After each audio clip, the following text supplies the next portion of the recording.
So, will we definitely get housekeeping in this next Yeah. episode? Yeah, let's try. Got full Hey, panel. hey, Arwen, who is Colorado Forest Beans? Is that you, Earth Flattener? Sorry, I didn't say hello to you. I didn't see you join. Sorry. Hey, how's it going, man?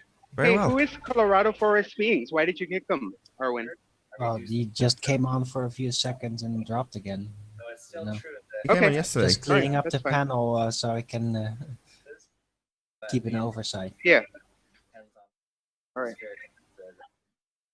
Hey, Nathan, I was talking to somebody yesterday about the footage you put up of your floor. You know how the perspective video, No. and they were saying that what it was footage are you referring to? Tell me more.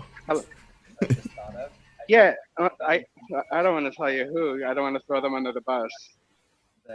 But he was saying that it was bullshit because the floor is all crooked and curved, and he was saying that he could see the reflection of a door is bent, so you can tell that the floor is not right. So I was wondering if maybe you could put a disclaimer on the video that says that the place is for ping pong tables, so it should be level, right? Yeah, I mean, when you get right down to it and you're what is it, 16, 17 millimeters off the floor, yeah, you can see that it's not mirror perfect. The building's probably about 60 years old. So yes, it's had a bit of wear, but ultimately it's still a very flat floor, and I don't know, maybe I'll take some pictures of it next Wednesday when I'm down there again. I don't really see the point. It's as flat as you can get it, Yeah. Sort of doing it on a mirror. Yeah, but where can you find that's 20 or 30 foot mirror? That's something you can do yourself too. I mean, you could just go to your house and just go down on the floor and you can see it start to happen anyway. Right.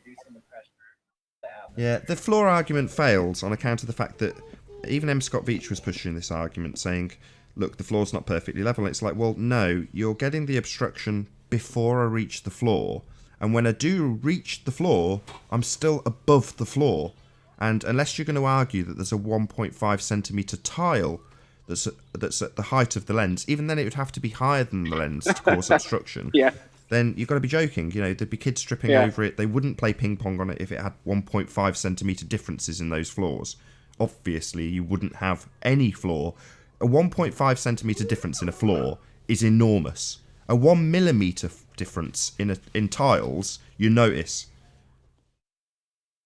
Where in nature do you observe perfectly flat floors anyway? They're always crooked. We're always looking across a road or a field or the sea. It's always got little deviations in it anyway, so it's a perfect comparison as far as I'm concerned, because nothing is completely ever flat. Like I say, my best defence to that is the obstruction starts happening before I get to the floor. So if you're going to claim that there's something in the way, and it also assists our argument. So it's like, oh right, so you concede that objects that are very small and in the near foreground can obstruct something in the distance. Oh, what a shock, something you completely deny with your perspective omitting calculator. No, it's all direct line of sight, straight lines in orthographic views. Unless it's above your eye line, it's never going to get in the way. Oh, right. Yeah, you've got globeheads in that video basically arguing our arguments of perspective. Oh, there's something in the floor getting in the way. Oh, right, that's our argument. Something you completely ignore when you put it in orthographic view. Yep, stuff will rise up and obscure, even if it's smaller than your eye level. It will rise up because it's going into the far distance. That's what perspective does. It's like none of you globeheads acknowledge this usually, except when you've got a really cracking example of no obstruction whatsoever, but things disappearing. Then suddenly the floor is obstructing it. It's like, oh right, you won't concede that when it's a wave. No matter which way you cut it, it screws every single argument they've got. Yeah, they've gone nuts. I was surprised how much trolling there was in that video after I put it up. I was like, came back to it this morning. I was like, wow, so much trolling. I've got to be quite over the target with this one. Everybody has access to a floor and everybody has a phone. Next time you're at the grocery store, just put something on the opposite end of a huge long hallway and just do it yourself. Record it. That's where I can do it next. In a supermarket. That's Yeah, a and bloody if you good don't trust idea. that supermarket, go to the next supermarket. I mean, Yeah, that's a good seriously. idea. I'll do it again. I'll replicate it in a supermarket because who's going to stop me? Just Let's be get honest. somebody at the till. Maybe and we should all do it. That's a good Maybe we idea. should all do it. Literally, on the way home from work, let's just all stop at a grocery store, do it, and then just put it on YouTube. Has anybody got an ice rink near them? That flat. I've got an ice rink in Birmingham. That's about 15, 20 miles away. There you go. That would be perfect, I reckon. I'm looking at a Walmart right now. I can go into Walmart everybody. and find an all of us isolated can do it. aisle. Do it with the phone. Just all make of sure us you. can do it except Arwen, because Arwen doesn't have a car or a camera, but everybody else can do it. Just make sure you have the lens at the bottom if you're doing it with a camera phone. So, like, don't have the lens at the top of the camera, otherwise you'll never get that angle. Pick up a globe for us, Travis. Pick up a globe first. Probably do it live, Travis. All right. Yeah, that'd be interesting. I'll have to run through some practice runs and then see what it looks like. Yeah, I don't see any reason why we couldn't do it live.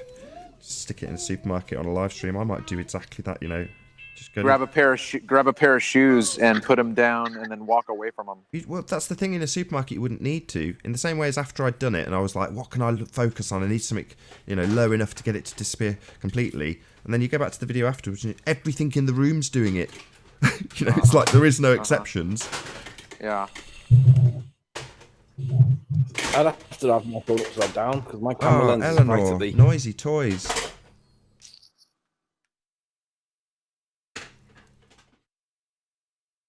Quarter past yet. Set the next show to start after quarter past, so I've had time for a coffee and I haven't had one. Smoke break. 3 minutes and we'll start.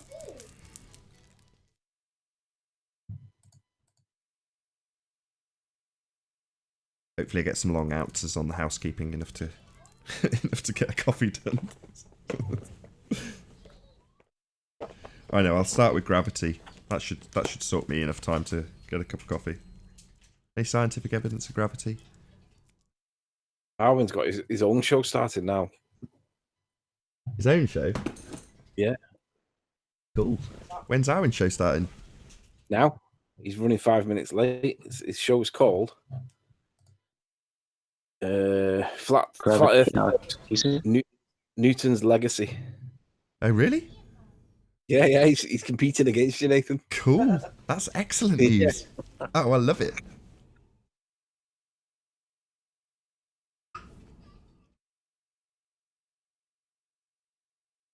Right, let's get the show on the road.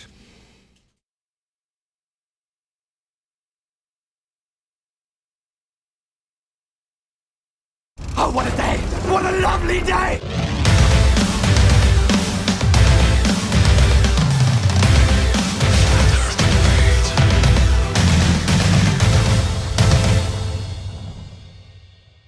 Welcome to Flat Earth Debate. I'm your host, Nathan Oakley, and if you are new to this channel, or you've not done so already, be sure to subscribe and hit the bell notification icon to keep up to date with the Flat Earth Debate. If you'd like to support this channel, there is a super chat that runs alongside each of these shows while they're live, and there's also a PayPal link in the info box below the video once it's rendered. But most importantly, if you would like to join the discussion, simply mute the page you are currently watching, then click the link in the info box below this video to join the panel and express your views on the shape of the Earth. If you do join, please don't swear. If you do, you'll be ejected, and if you are, please don't try to rejoin the stream using sock accounts. You'll be warmly welcome back on the next stream. Please also share the show. Sharing the show obviously increases the live audience, but this in turn increases the chances of a more diverse panel. So please share the show. And one last time, if you are new to the channel or you've not done so already, be sure to subscribe and hit the bell notification icon to keep up to date with the Flat Earth Debate. Now we are joined by Travis, Sleeping Warrior, Physics Warrior, Mark Doxy, Jose, Iron Realm Media, Event Horizon, and Earth Flattener. Arwen is not here as he's competing with us today. We may discuss that after housekeeping. Hello all, good to have you. Oh no. Hey. Hello. Shout out to Anders Ace. Shout out to Science But Simple for the super chat. Excited to hear more. Congrats on the milestone. Yeah, Saturday will be my year anniversary of Flat Earth Debate. So 1 year of streaming daily. Happy days. But yeah, that's 2 days' time. So what's the score with Arwen then? Just before we started, someone mentioned that he was about to go live. Apparently with a competing show. Happy days.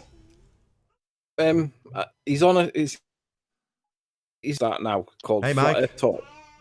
Hey, Mike. Newton's, How you doing? Hi guys. Good to have you. Newton's Legacy. It's called. Excellent. Competition is always good. Hope he does well. So should we do Shout some out to housekeeping? Newton's Legacy. Yeah, so check out Arwen after this show, of course. Any signs of curvature, gentlemen? Nope. Nope. No. 9. 0.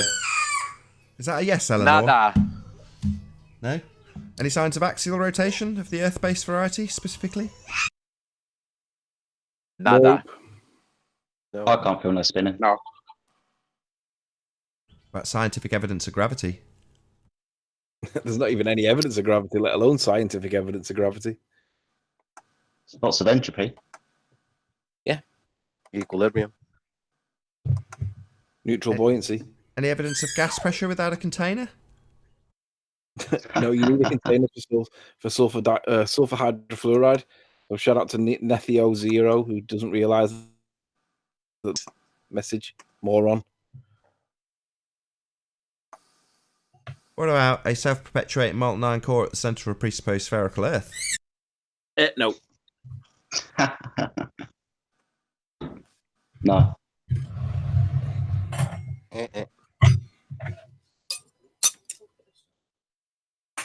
Any evidence of the distance to the sun?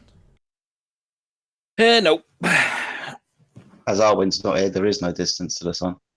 There is no distance. I agree, there is none. Last but not least, R. No. 0. No Arwen.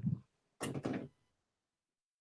yeah, what's the deal, do you Okay. reckon? Arwen's got sick of us asking him for evidence of gravity. I don't know why he'd set up a competing show, but maybe he's putting up a flag or something, I'm not sure. He was around earlier, wasn't he? Yeah, he was, yeah. He was around until the end of the last show. Anyway. So, Mike, anything interesting to tell us?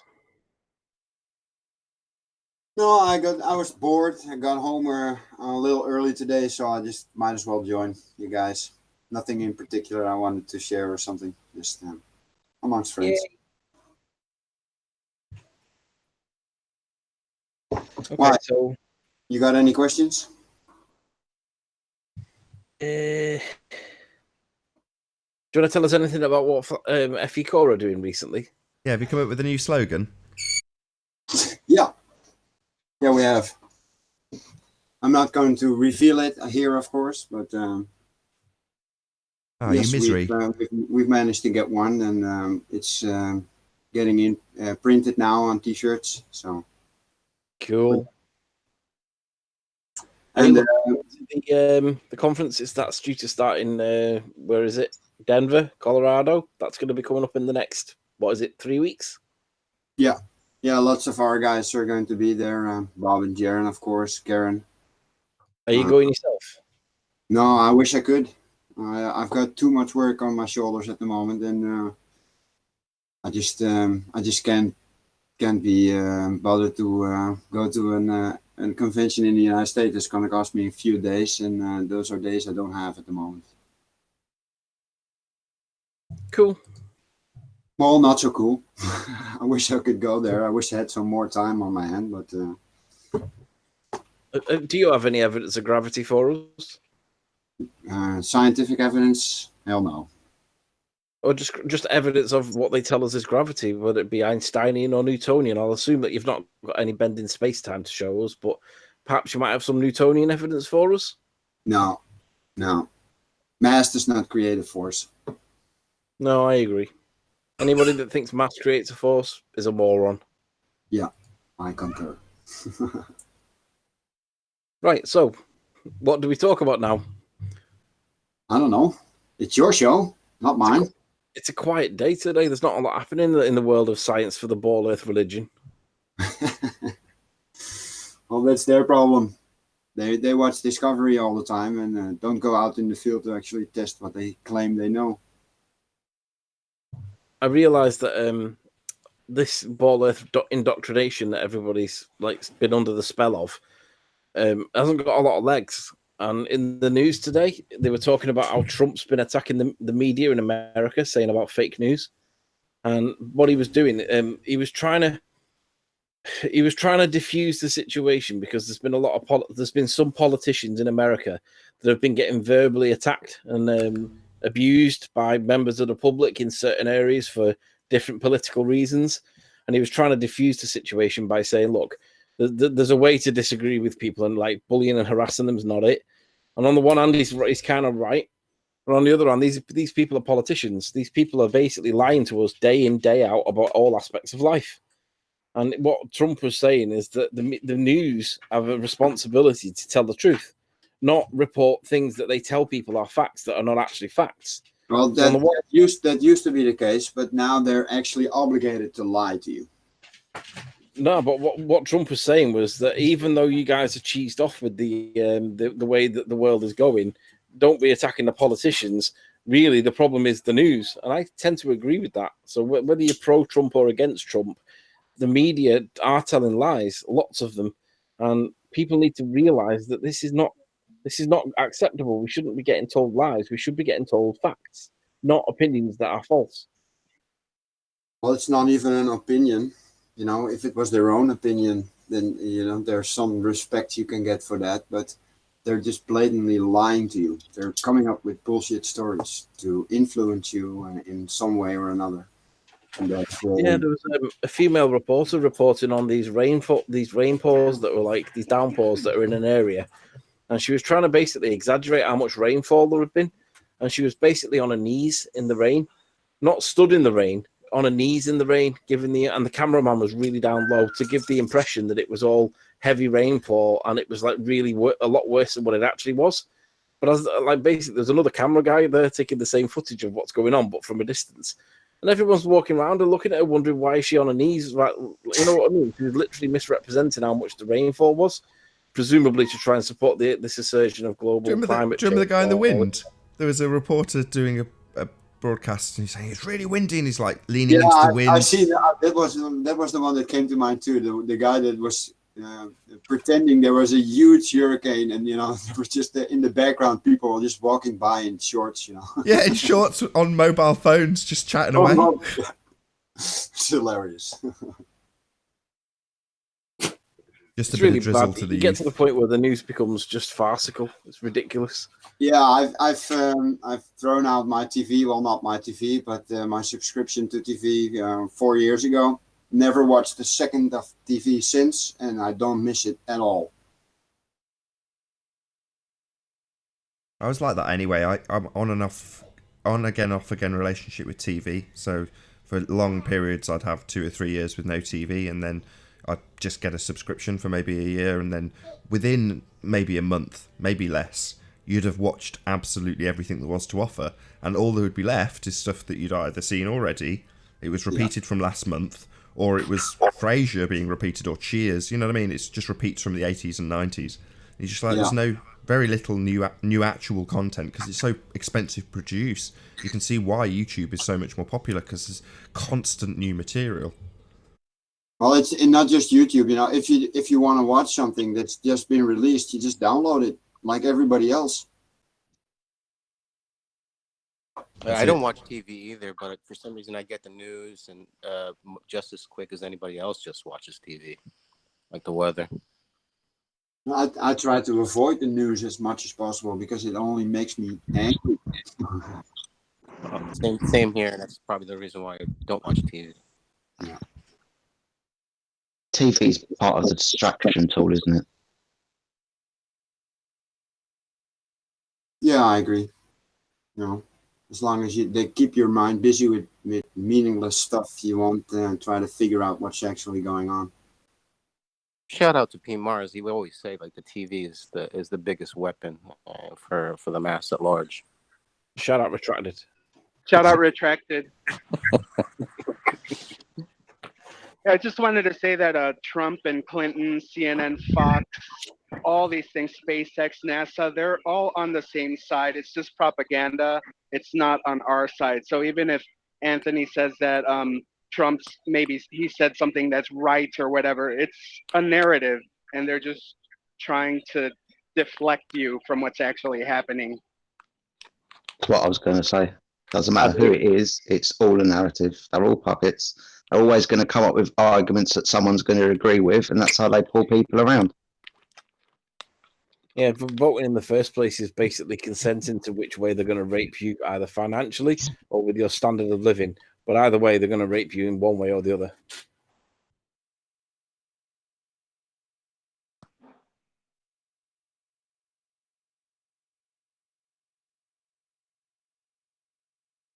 Adam, are you still there? Literally just got back, mate. What's your position on gravity, Adam? Do you think that there's something else possibly, or do you think that there's just nothing there? My position is that I've not seen anything demonstrable to show there's an additional force at play. I'm happy enough with density and buoyancy for the Americans. So I'm happy with that at play. I think a little like Arwin, I do seek a little. I want to know why up is up and down is down. I don't see that requires an additional force.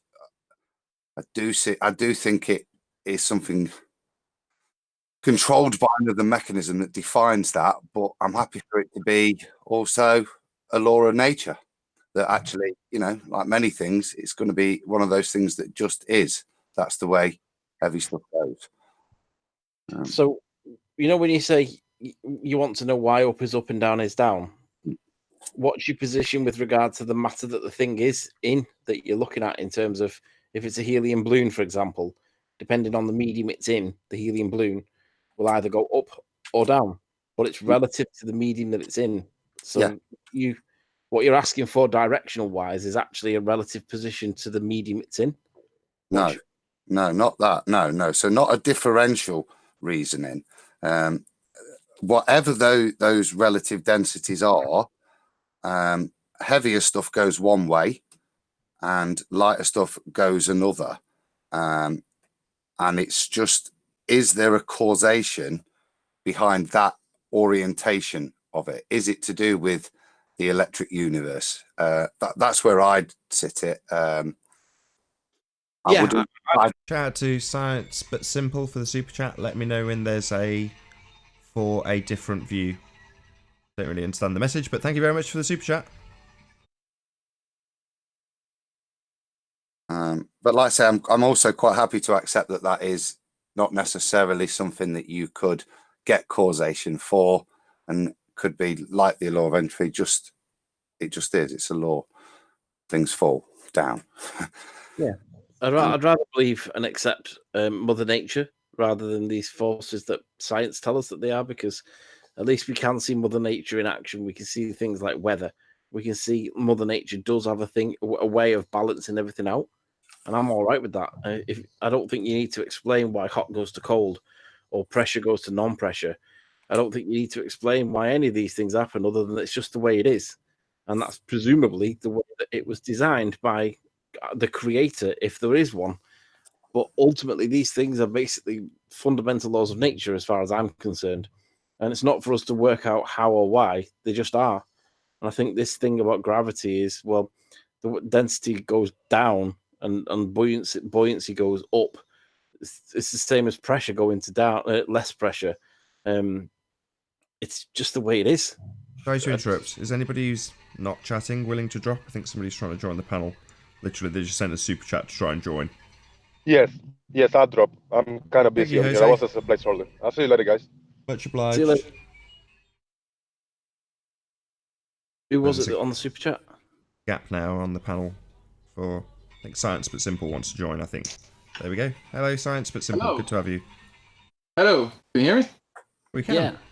Thanks for joining. Alright, just making sure. Thanks for the super chat. I just thought I'd join. Have at least one person with a different view, bring a little bit of life to the show. Cool. What's your view? 2007 Blue Marble as your avatar. Does that make you a baller? I am, yes.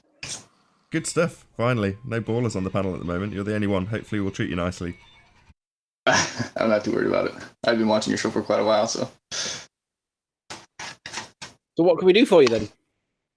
On the theory of gravity, you guys are right. There's no really scientific evidence, and anybody who's a ball earther would be stupid to tell you otherwise. Because it's been proven time and time again, as there is no actual proof for gravity, but there is observations for gravity actually working upon objects.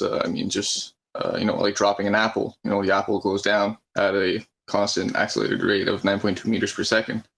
If it is only mass or buoyancy or whatever you guys call it, how do you explain acceleration, and why would the object accelerate faster and faster? 9.8. Resistance against it. Just So you've define got- a few. Sorry, before anyone answers, just define a few terms. So, what medium are we talking about? And what's it? What's the actual situation? So, what's the object? What's the medium? So let's say I take an object and I drop it, right? It accelerates at a constant speed, right? It'll go faster and faster and faster the higher I drop it, right? So how do you guys explain this if gravity doesn't exist? Well, no, sorry to So no. So it doesn't matter if I take a balloon, for instance, a helium balloon. That won't be the case. So that's why I'm saying define what we're talking about specifically first. All right. Well, let's take just a simple apple. Let's just take an apple. Okay. Fine. And what medium is it in? Is it in air or is it in water? It's in air. It's in air. So is your position that it will accelerate at a set rate all the time? Is that right? Yes, that's correct. So what happens when you put the apple in water? The apple floats, obviously. Well, it'll float to a certain degree. It'll sink first. Why does Still it not? finds medium. Why does it not accelerate at 9.8 meters per second squared? Because of the density of the water. Oh, not gravity. Well, there's two forces acting upon it now. Now there's density acting upon it, which pushes the apple up, and then there's gravity pushing the apple down, which is why the apple comes down, but also decelerates due to the density of the water.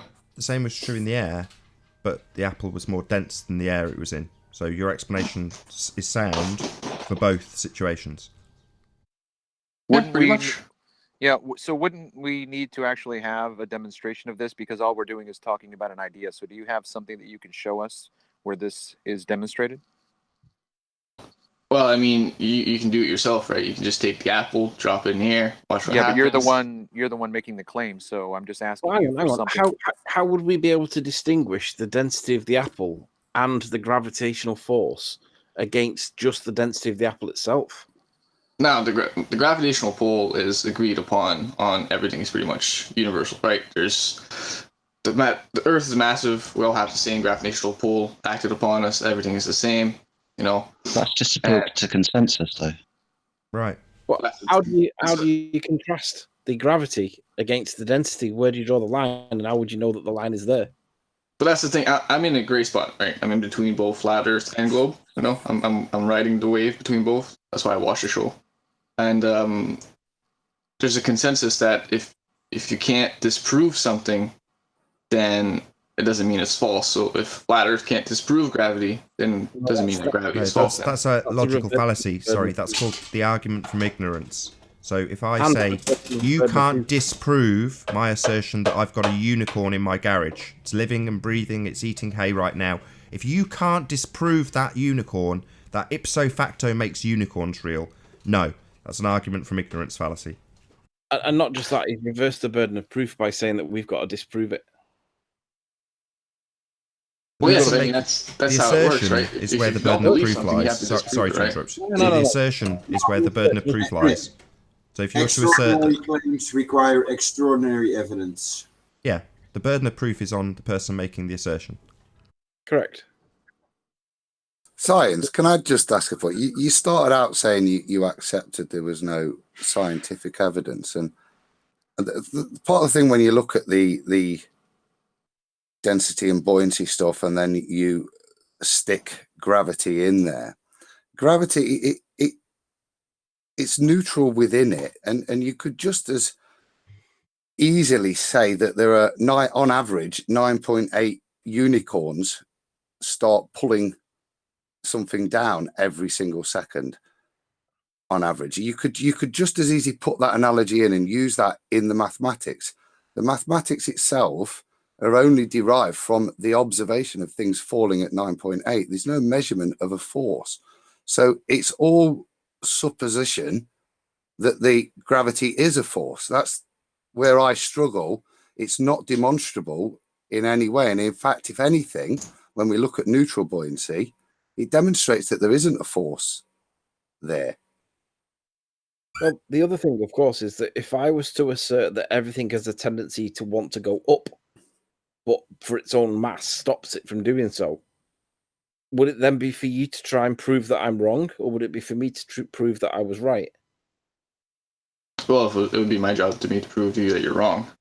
Right? No, it wouldn't. No, not at all. If Anthony makes an assertion that there is an overriding force that ultimately pushes everything up, and it's only the displacement down that gives us anything actually going to the ground, then it wouldn't be down to you to disprove it, in the same way it's not down to you to disprove the unicorns in my garage. It's down to the person who makes the assertion to prove it. So Anthony, prove there's a universal force pushing everything up, displacing everything down.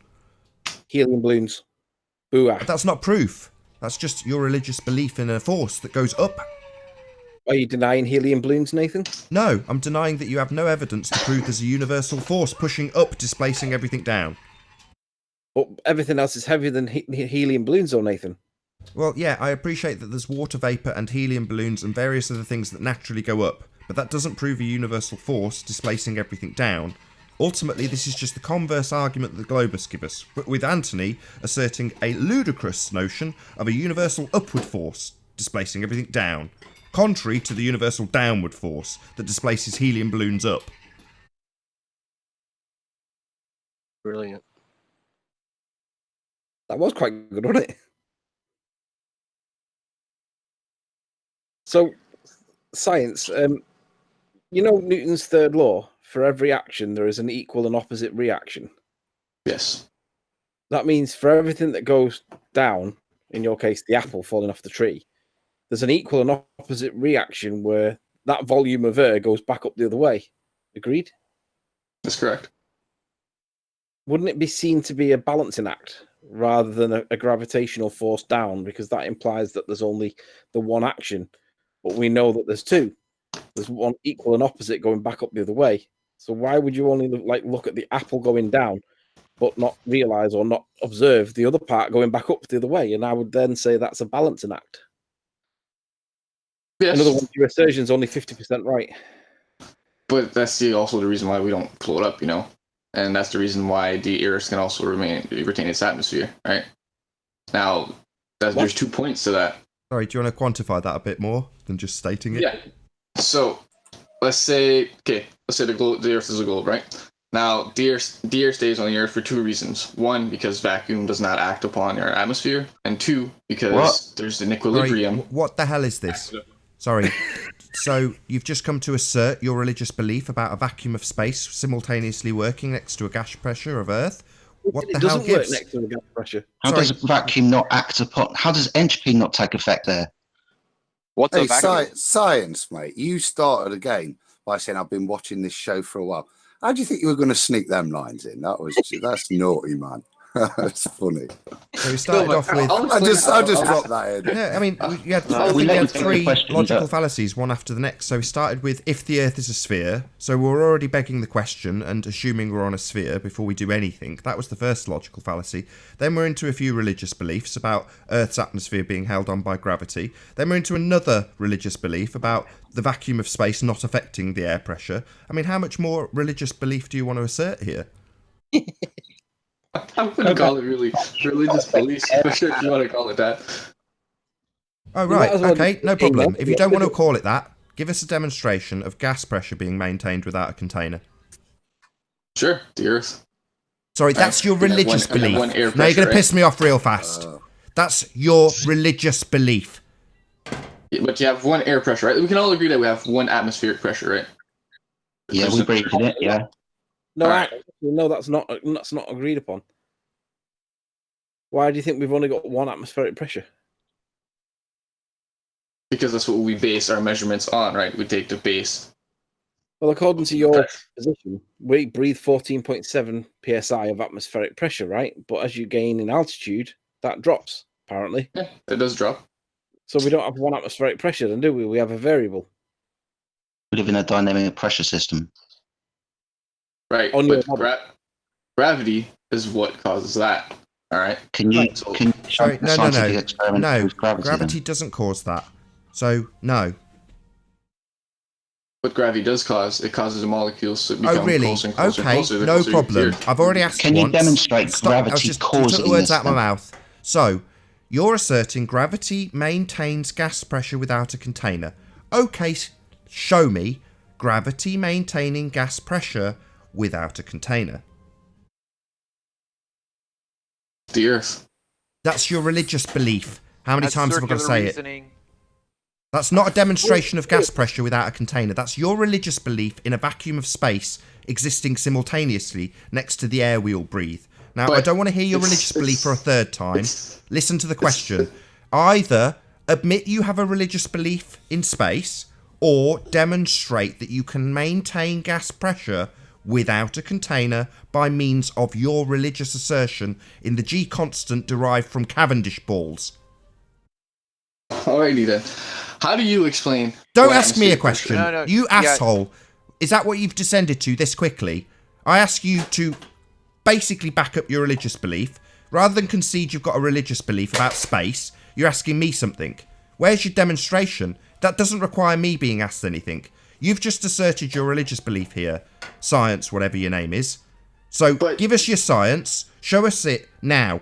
Don't ask me something. Show me gas pressure without a container, or concede this is your religious belief.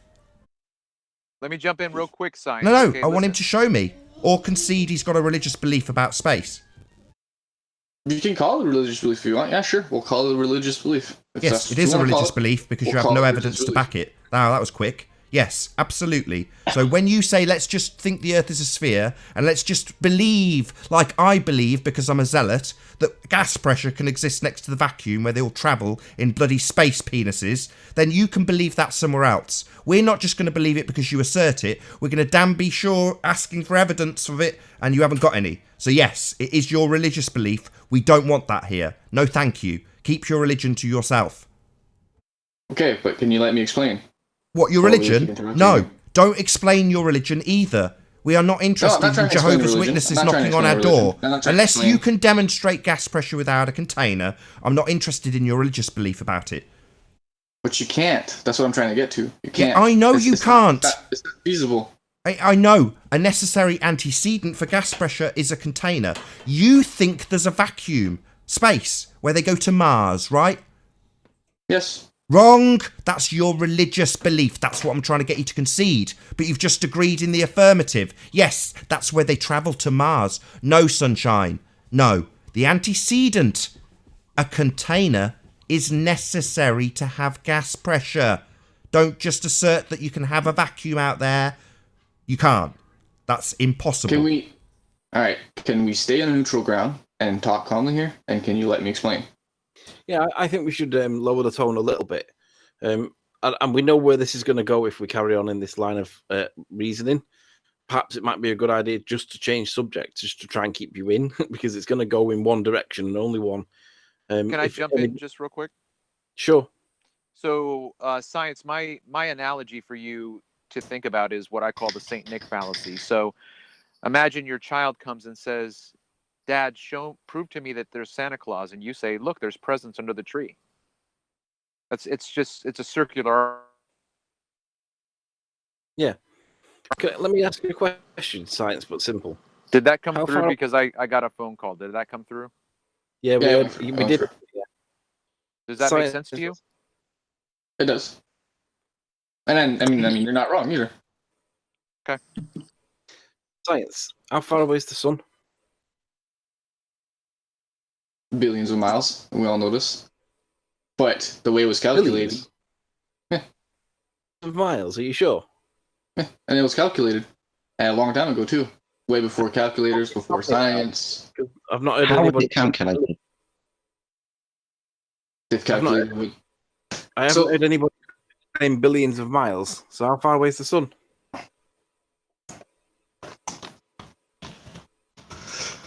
Let me get the actual perfect 150 million kilometers. So it's not billions then, right? No, it's millions. 150 million kilometers. Allegedly. Allegedly, Do you yes. know where that? Do you know where that number comes from? Well, from scientific research and calculations. If you don't know, just say I'm not sure, because I don't want you to start citing science if you're not sure, because that's what I'm going to ask you. What's the proof? So if you don't know for certain, don't just say I don't know, and we can move on.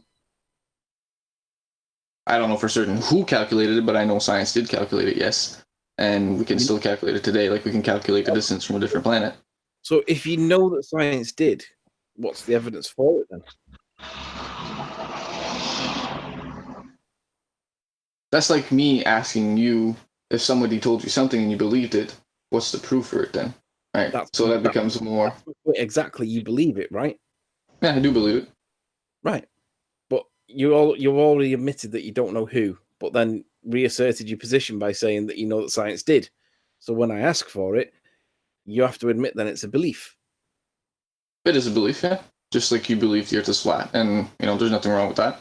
Not necessarily. I don't necessarily push that it is flat. It does appear to be flat, but that's not my position. My position is it could be something else completely, like a meteorite or something like that, something that's not got shape to it. I don't know. Yeah. But my point is that if you just believe that the sun's 93 million miles away, that's fine, or 150 million kilometers. That's fine, so long as you accept that it is actually a belief, one that you aren't able to prove. So what about? So we've done the gas pressure, we've done gravity, we've done the sun. What else is it? So our stars. How far away are the stars? Do you want astronomical units? Do you want kilometers? The stars are very far away. I mean, they're all dependent on their own, whichever star you're talking about. They're millions and millions and billions of miles away. 1 light year, 10,000 light years, 120,000 light years away. How far can you read a number plate from with your eyes? Say 25, 50, 100 feet? Well, you can't do it with your eyes, obviously. I mean, you can do it with the proper equipment, which, reads the spectrum of the light that's received. If I was to aim my car headlights at your house and flash my main beams, do you think from America somewhere, wherever it is that you are in America, do you think that even on a flat plane that you would see my lights flashing from my car if you looked in the right angle? No. So why would you think that you can see stars that are billions and billions and billions of miles away? Because there's a difference in luminosity. But we have something to measure that, don't we? We have luminosity measurements called, it's called the inverse square law, and the luminosity is governed by how far away it is. So we know that you can't see a candle for much more than a couple of miles. The claim by science, or the claim by dumb people on the internet, is that you can see it up to 30 miles away, but there's no science to support that. The science states that you can only see a candle for a couple of miles away because it becomes too small and it becomes too faint to see. So the inverse square law applies to it, as well as perspective.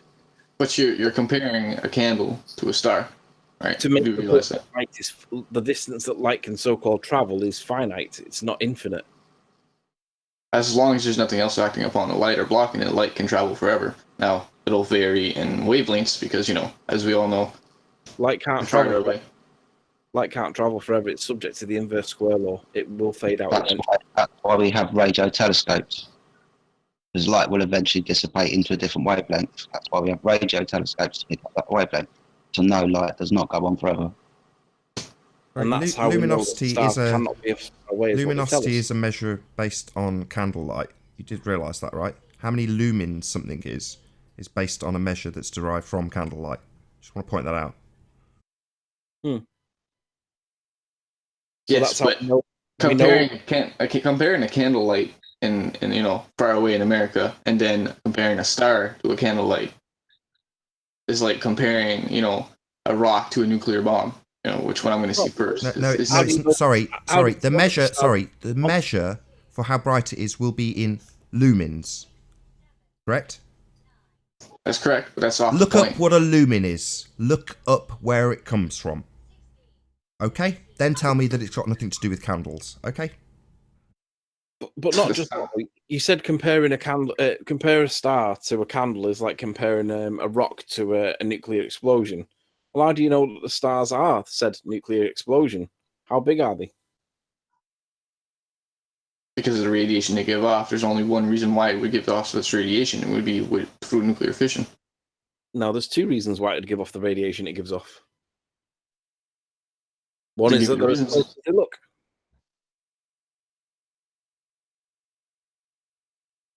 What I'm getting at is how do you know how big the stars are to know that they're as far away as what they tell us? Because they all look about the same size, they all look about the same brightness, apart from the odd one or two, and they all look about the same distance away. He already stumbled upon the answer, which was the astronomical unit. He mentioned about 5 minutes ago. That is the reason why, isn't it? That's the reason of the astronomical unit and how they got to that. That's where it's all based on. Do you know what the astronomical unit is? Science, but simple. That's how far an object is in space. That's what an astronomical unit is. I said it again. The definition of an astronomical unit is what? Astronomical unit is the distance between the No, shut up. He didn't say that. You're a kind man. What did you say, science but simple? The definition for an astronomical unit is what? It's the unit of measurement we use to, the distance to space. The distance to space? Yes. That's not right. Not what it was based off. It's a two different thing. But what it is it's a unit of measure we use, just like meters or centimeters. Yeah, the measurement we use. What is the unit? Explain to me what an astronomical unit is. It's the distance between the Earth and the Sun. Right. Do you know where that came from? Shout out to Peanuts Clark for the super chat. Got to science the shit out of it. Quite right. Do you know where the astronomical unit came from? Came from the measurement of the Earth, the distance from the Sun. A measurement from this. Oh, right, okay. And you're not sure where that came from, but the reference one astronomical unit. Don't assume. Ask him if he knows where that came from. Sorry. Okay. Do you know where that came from then? The distance from the Earth to the Sun. It came before the distance did. They worked out the relative positions before they got the distances, right? What was his name? I think was it Ptolemy's? I can't pronounce his name properly. Nathan, I was wondering, for ballers at moments like this, could you do a kind of like a millionaire thing where they get 3 lifelines, where they could phone a friend or... Is it That's a genius, Aristotle? Is it Kepler? Is 50-50. it 50? Is it Foucault or is it Cavendish? Now you can take a lifeline. What's that? You want to phone a friend? Yeah, so ask that question again, Nathan. Is it A? I forgot her name now. Is it A, Einstein, B, Kepler, C, Cavendish, or D, Foucault? So we've got Cavendish, Einstein, Kepler, Foucault. We keep changing the names and not making it easy for him. He'd probably figure it out by the one that stayed the same. Well, knowing you guys, I'm going to go with D, occult. Okay. Dun dun dun. You're saying D, Foucault. Now, you happy with that answer? Is it your final answer? It's my final answer. Okay. No, that's wrong. Dun dun dun. Oh, you had $25,000. You threw it all away. Man, I bet you wish you paid attention at school.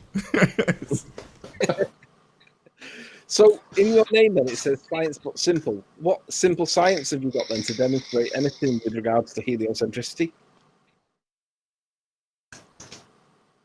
Observations. I mean,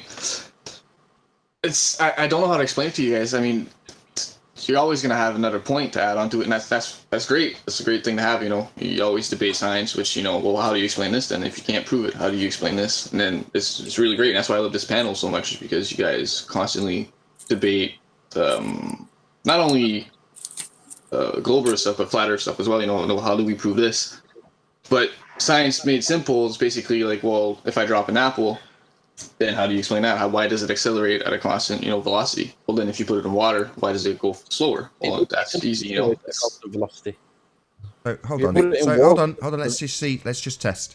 So you said that's what you do in simple science, right? Yeah. Okay. So what methodology would you do? So your observation is you see an apple falling from a tree. What would you do? Let's science the shit out of this, as Physics Warrior says.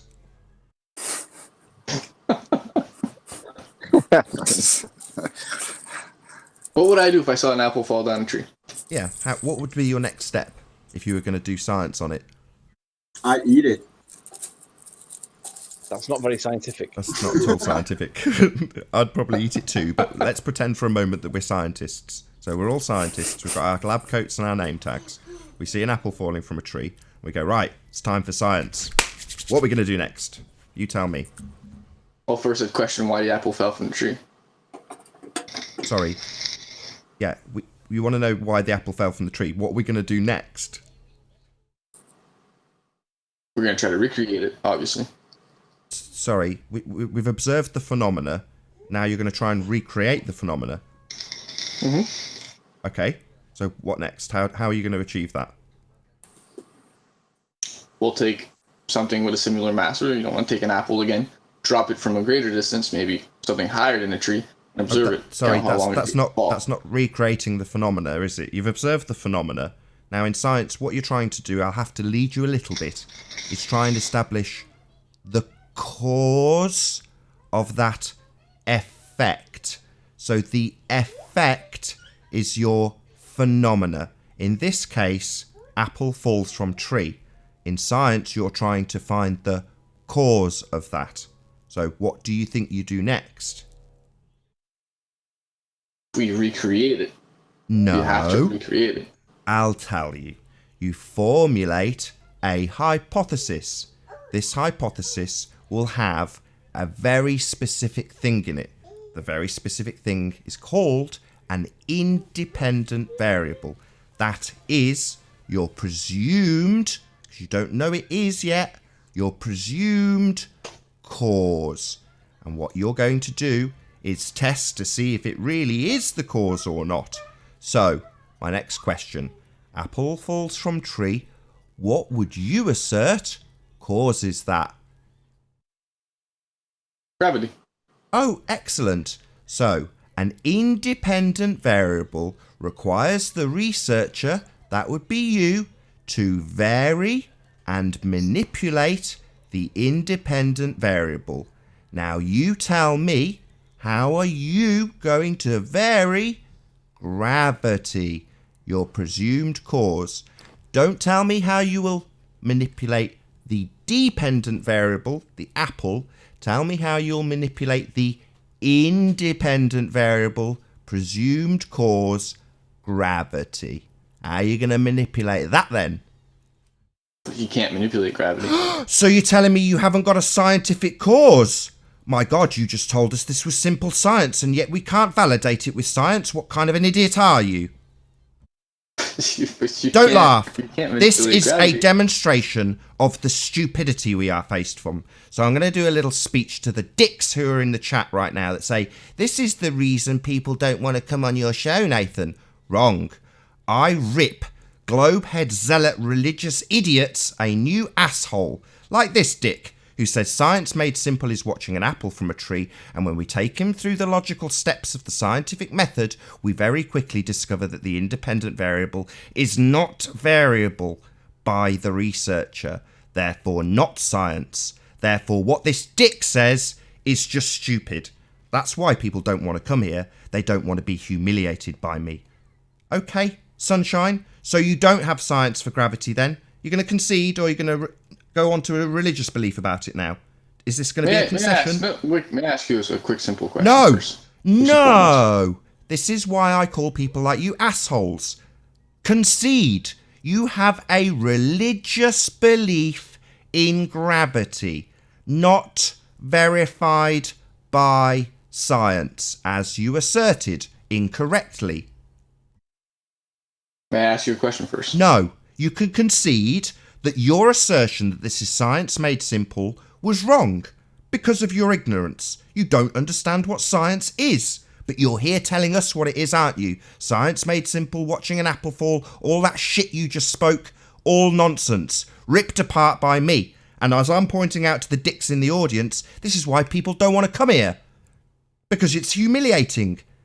So concede, be a man, grow a pair of balls, and admit you don't have scientific validity to your assertion of gravity. This is not science made simple. It is yet another religious assertion by you. But I already told you earlier. No, that was about something else. So what I told you earlier, that I don't have proof for gravity. Yeah, so why are you telling us, you just told us it was science made simple, let's watch an apple. So after conceding you have no proof of it, you asserted that it was science. That's the point I'm trying to get you to concede. You keep reasserting your religious belief and tagging it with science. So you said this is science made simple? Do you not remember saying those words?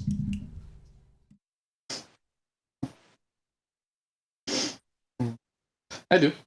So, do you concede that what you said was not only wrong, but complete nonsense?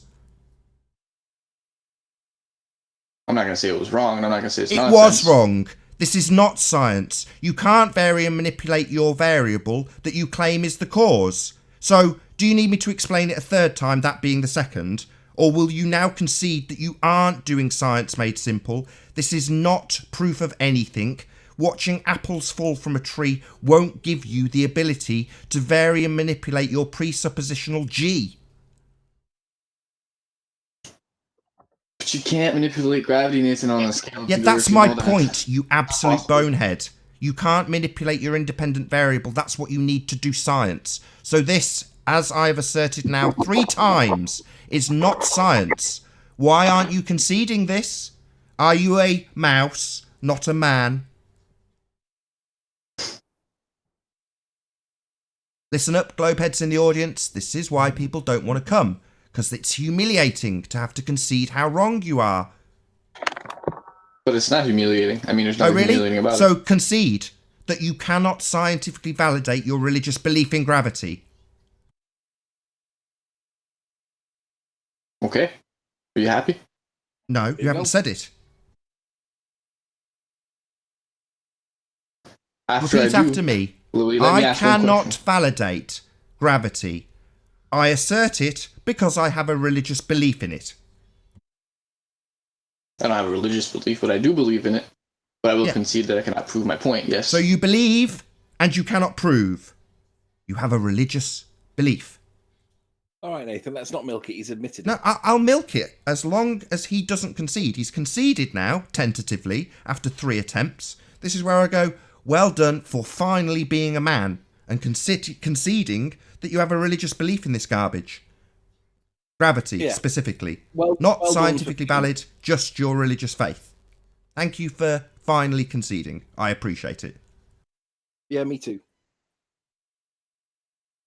Nathan, how much time do we have on this show left? About a quarter of an hour.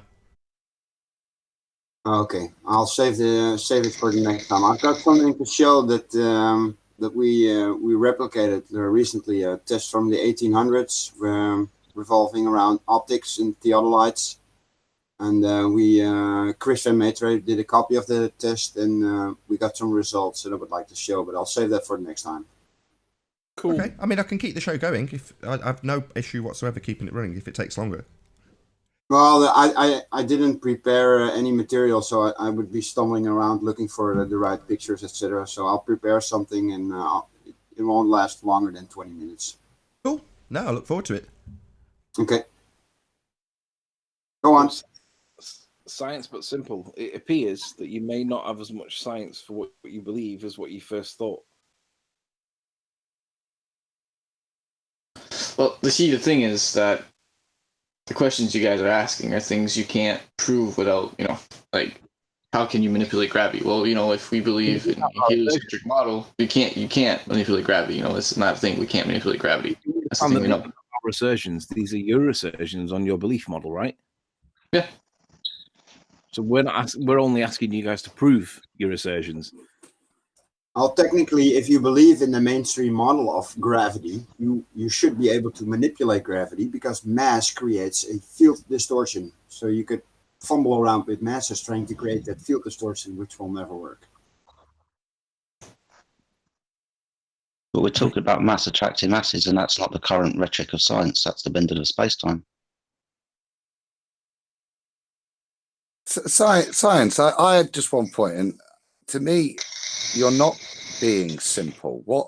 What you're taking an observation of something of greater density falling through something of a lesser density, and what you're then doing is twisting that and saying something else is happening. You're saying there are attraction of masses at play here when there's no scientific evidence that any attractive forces of the masses are there. There's plenty of observational and measurable evidence that you can show the density and buoyancy interaction.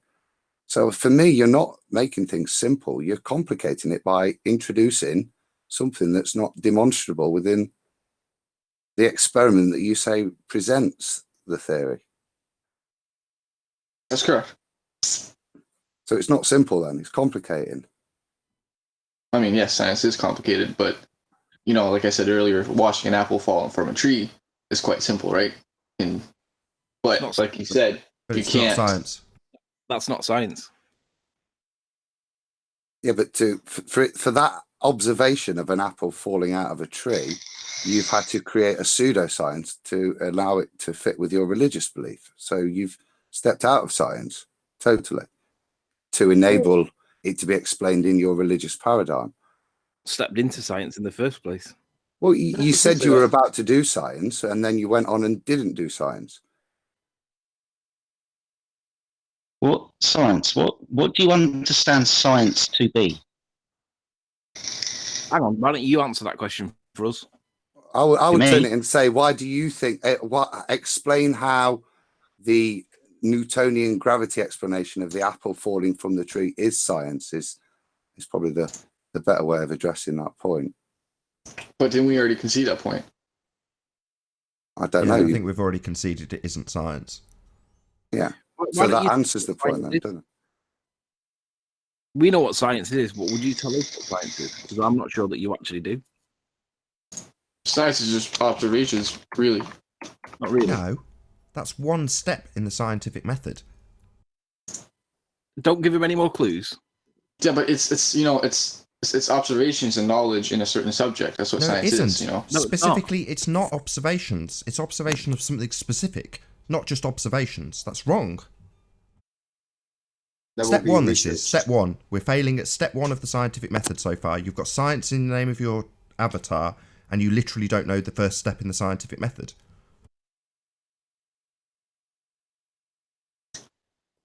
You've asked me for a definition of science. I gave you the definition of science. And it was wrong. Right? You said making It's observations. observation, That's theories, wrong. and- Listen up. That's wrong. Okay? I don't care that you've attempted to answer it. You answered incorrectly. You don't know what science is. So we'll give you another go because you claim to have answered already. Like giving any random answer, saying jam suddenly means you've given an answer. No, it's not correct. So if you don't know what step one is in the scientific method, just concede. I don't know. I'm using the word science to seem smart, even though I don't know what it is. You can laugh Second it up. lifeline time. Laugh it up. You're phone a friend. Yeah, do you want to find a friend? So step one. What kind of observation? I'm hinting as much as I can. A type of observation is step one. What type of observation? What are you observing? A phenomenon. Smoke rises, for example. I heard the right answer. Was it from you, science? It's a phenomenon. You're observing a phenomenon. Right. Something happening. Precisely. A phenomena. Something happening. Excellent. So observation of a phenomena. So in your... What do you do next? Let's not lead you anymore. You'd base a theory or something upon that. What is causing it? It's got a Why is name. it acting in such It's a not way? a theory. In science, a theory is a combination of the end results of lots of scientific experiments. That's what you get when you get a scientific theory. We are definitely nowhere near the theory stage. Step 2, not theory.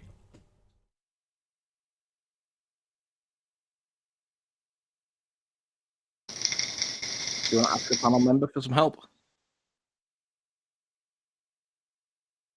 I advise you change your name. Science but simple. Yeah, change it to just retard. Just put that as your title, because you've got no scientific acumen whatsoever. Literally zero. Just call yourself simple. Why do you always retort yourself to insult others? Does it make you feel... Sorry, this was not an insult. I am asking you for step 2 of the scientific method, and you don't know it. So you are not scientifically literate at all. That's a fact. That's not an insult. You are demonstrating what I am detailing live in front of several hundred people. That's not an insult. It's a fact. Unless you can give me step 2 of the scientific method. So far you've said theory. Wrong again. No, I said that the overall scientific method is, concluding to a theory. No, that's not the science. I'd say it again. Clearly you're deaf, as well as stupid and arrogant in your assertions about your understandings of science based on your avatar name. So no, theory is a combination of the results of the adherents. Yes. Why are you talking? Shut up and try to listen, dumbass. Yeah, dumb, stupid by your demonstrations, not by my ad hominem. This is a fact. You are stupid and should listen when you talk. Theory comes much later. It is a combination of the results of the scientific process, not step 2 in the scientific method. It is not theory time. Okay? You are wrong. What's the background noise, Science? Oh, that's my vape. Sorry about that. Can you guys hear that? Just waiting for step 2. You could have Googled it by now. But that would be cheating. Science, you've obviously got questions, mate, but it'd be less painful. Science is a very specific tool, mate. Quite narrow. Yeah. And you've obviously got questions and assertions, and you won't have science in your name, but you don't even know that science is a tool and how to define that tool or how that is defined.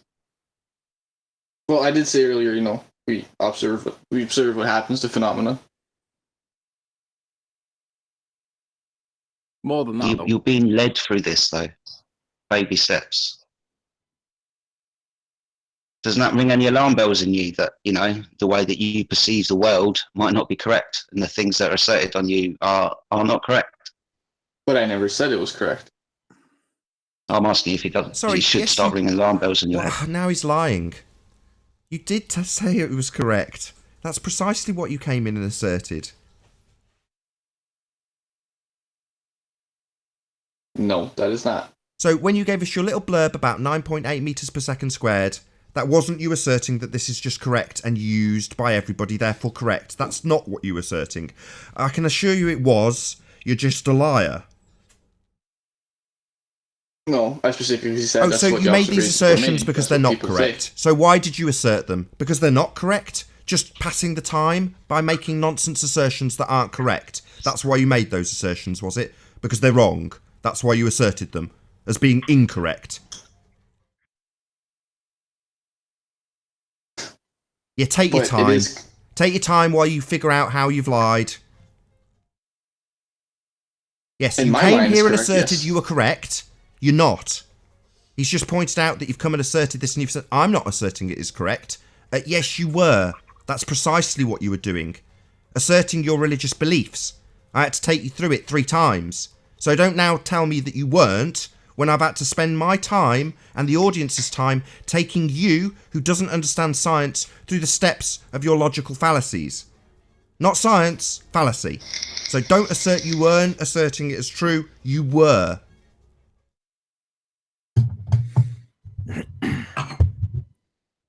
I think you need a better nickname.